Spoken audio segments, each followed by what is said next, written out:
പ്രത്യേകിച്ച് ഒന്നും ചെയ്യാനില്ലാണ്ട് അപ്പോഴാണ് നീ എന്തെങ്കിലും അടിച്ചോന്ന് പറഞ്ഞിട്ട് വെല്ലുമ്മ തന്ന സാരീൻ്റെ കാര്യം ഓർമ്മ പിന്നെ ഒരു ഗെറ്റ് റെഡി വിത്ത് മീ ചെയ്യാമെന്ന് എന്തായാലും അടിച്ചു കൊള്ളാവും എനിക്കറിയാം. എന്നാൽ പിന്നെ അതിന് മുമ്പ് ഇങ്ങനെയെങ്കിലും ഒന്ന് ഉപകാരപ്പെട്ടെ എന്ന് വിചാരിച്ചിട്ട് എടുത്തതാണ് ഇത്. അത്ര വലിയ പെർഫെക്റ്റ് ഒന്നും ആവില്ലെങ്കിലും അത്യാവശ്യം സാരി എടുക്കാനൊക്കെ ചെറുതിൽ എനിക്കറിയാം. ചെറുപ്പത്തിൽ സാരി എടുത്ത് കളിക്കൽ തന്നെയാണ് നമ്മുടെ മെയിൻ പരിപാടി. ഞാൻ ഈ തൊഴിൽ അയച്ചിടാന്ന് വിചാരിച്ചത്, പിന്നെ അത് പ്ലേറ്റ് എടുത്ത് ഇനി കുറച്ച് മേക്കപ്പ് എല്ലാം ചെയ്ത് നമ്മുടെ മുഖവും കൂടി ഒന്ന് സുന്ദരിയാക്കാം. എനിക്ക് പേഴ്സണലി ഇഷ്ടപ്പെട്ടൊരു സൺസ്ക്രീൻ ആണ് ഇത്, ഈ ലാക്മേൻ്റെത്.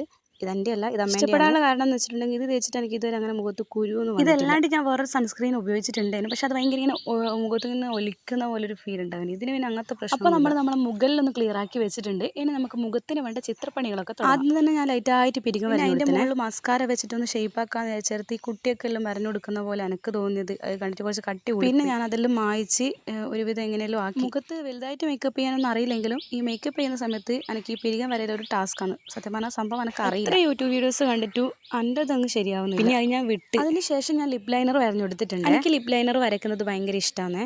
കോളേജിലെല്ലാം പോകുമ്പോൾ ഞാൻ ജസ്റ്റ് ഇത് മാത്രം ഇട്ടിട്ട് പിന്നെ അതിൻ്റെ മുകളിലൂടെ ഞാൻ സ്ഥിരം യൂസ് ചെയ്യുന്ന ലിപ്സ്റ്റിക്കും കൂടി ഇട്ട് കൊടുത്തിട്ടുണ്ട്. നമുക്ക് കണ്ണും കൂടി എഴുതി കൊടുക്കാം. ഞാൻ കാജൽ വെച്ചിട്ടാണ് കണ്ണ് എഴുതുന്നത്.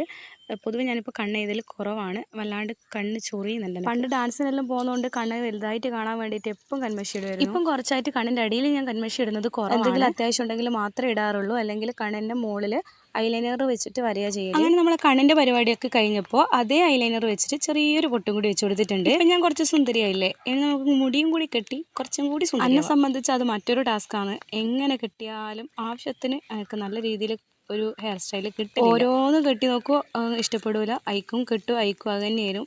പിന്നെ അവസാനം ഞാനൊരു ഹെയർ സ്റ്റൈലിൽ അങ്ങ് ഫിക്സ്. ഒന്നാമത് എപ്പം കുളിക്കുമ്പോൾ വെളിച്ചെണ്ണ തേച്ച് പറ്റിക്കുന്നതുകൊണ്ട് എങ്ങനെ കെട്ടിയാലും വൃത്തി ഉണ്ടാവില്ല. അങ്ങനെ എങ്ങനെയല്ലോ ഒരു ഹെയർ സ്റ്റൈൽ ഇഷ്ടപ്പെട്ട് കെട്ടി വന്നപ്പോൾ എൻ്റെ ലുക്ക് ചെയ്ത് അപ്പോഴാണ് വെറുതെ കിടക്കുന്ന എൻ്റെ കൈകൾ ശ്രദ്ധിച്ചത്. എന്നാൽ പിന്നെ 2 വളയും കൂടി എടുത്തിടാന്ന് വിചാരിച്ചു. അപ്പോൾ ഇതാണ് എൻ്റെ ശരിക്കുള്ള ഫൈനൽ ലുക്ക്. നിങ്ങൾക്ക് ഇഷ്ടപ്പെട്ടോ ഇല്ലയോ എന്ന് കമൻറ്റ് ചെയ്യണം. എന്തായാലും ഒരുങ്ങിയതല്ലേ ഒരു റീൽസൊക്കെ എടുക്കാമെന്ന് വിചാരിച്ച് ഞാൻ റീൽസൊക്കെ എടുത്തിട്ടുണ്ടായിരുന്നു. നെക്സ്റ്റ് വീഡിയോ അതായിരിക്കും. വീഡിയോ ഇത്രയേ ഉള്ളൂ. വീഡിയോ ഇഷ്ടപ്പെട്ടാൽ ലൈക്ക് ചെയ്യുക, കമൻറ്റ് ചെയ്യുക, അപ്പോൾ സബ്സ്ക്രൈബും കൂടി ചെയ്യുക. അപ്പോൾ ഓക്കെ, ബൈ.